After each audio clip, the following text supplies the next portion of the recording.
हजरत अब्बास बीबी सकीना के कहने पर इमाम हुसैन और बीबी ज़ैनब से इजाजत लेके पानी लेने के लिए नहर फरात की तरफ बढ़े तो तारीख ने लिखा, ऐसा शेर की तरह हमला किया कि फौज यजीद के सिपाही हिलने लगे, हजारों के लश्कर को चीर के। जब हजरत अब्बास नहर फरात तक पहुँचे तो पहला कदम नहर के किनारे पे रख के फरमाते हैं, ऐ पानी, तू यहाँ मारा मारा फिरता है, क्या तुझे पता नहीं हुसैन के बच्चे 3 दिन से प्यासे हैं। जनाब अब्बास का ये रोब देख के पानी तड़पने लगा और नहर फरात में कुछ ऐसी हलचल मची कि वो अपने कद से ऊंचा होने लगा और ख़याम हुसैनी की तरफ बढ़ने लगा। इतने में जनाब अब्बास के कानों तक की आवाज आती है, ऐ अब्बास, इस पानी को हुक्म न दे कि वो हुसैन के खैमे की तरफ रवा हो, क्योंकि अल्लाह की मर्जी ये है कि अल्लाह की तमाम नेमतें अल्लाह के महबूब के घर से दूर रखी जाएं, ताकि वो हर सख्ती सहकर भी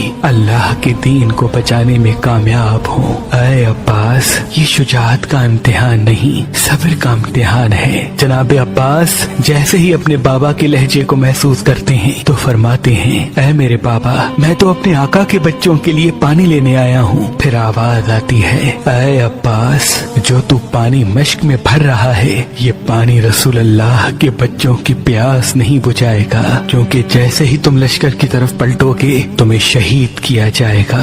इस मश्क के पानी को जमीन पे बहाया जाएगा और आले नबी तेरे अलम को गिरते हुए देख के ज़ारो कतार रोते रहेंगे। जब ये बात जनाब अब्बास के कानों तक पहुंची तो उस वक्त आप पानी को मश्क में ले रहे थे और आपके दोनों हाथ नहर फरात में थे। आपने उस वक्त दुआ मांगी कि ऐ मेरे अल्लाह, मेरी आकाज़ादी सकीना से पहले इन हाथों को पानी लगा है। अब जब मेरी आकाज़ादी या मेरा मौला मेरी लाश को देखे तो ये हाथ मेरे साथ न हो। ये मंजर वो घोड़ा देख रहा था जिसपे जनाब अब्बास सवारी करके नहर तक आए थे। आपने घोड़े को देखा और फरमाया, ऐ मेरे घोड़े, तू भी 3 दिन से प्यासा है, पानी पी ले। घोड़ा रो के कहने लगा, ऐ मेरे आका, जैसे ही आप नहर पे आए हैं आपने पानी की एक बूंद भी नहीं पी। आप मेरे आका हैं, आपसे पहले मैं कैसे पानी पीऊं?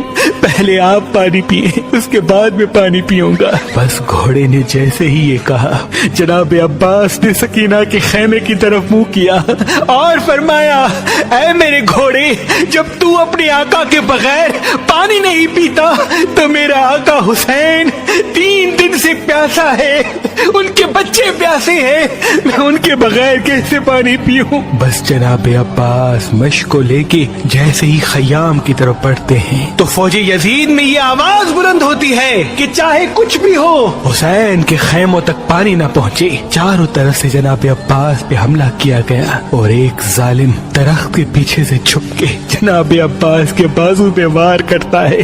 जनाब अब्बास का एक बाजू कलम हो जाता है।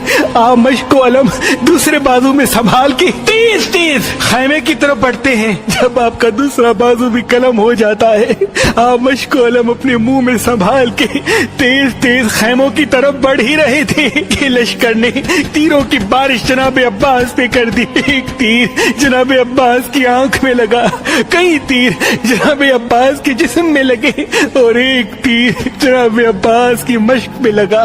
मश्क का पानी बहने लगा। जनाब अब्बास ने जब बहते हुए पानी को देखा, दूर से बीबी सकीना और इमाम हुसैन को सलाम किया। इतने में एक जालिम गुर्द जनाब अब्बास के सर पे मारता है। आप घोड़े की ज़ीं से जमीन पे आते हैं। तारीख ने लिखा कि अरब की सरजमीन पे जनाब अब्बास से बड़ा किसी का कद न था, लेकिन जनाब अब्बास की कब्र मुबारक उस कद के मुकाबले बहुत छोटी है।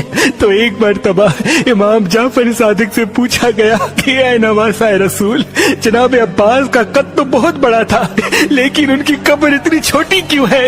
इमाम जाफर सादिक अपने सर से अमामा उतार के चीख के रो के कहते हैं कि जब मेरा अब्बास घोड़े की ज़ीं से जमीन पे आया तो चारों तरफ से फौजी यजीद ऐसा हमला करती है कि जनाब अब्बास का पूरा जिस्म से जुदा कर देती है।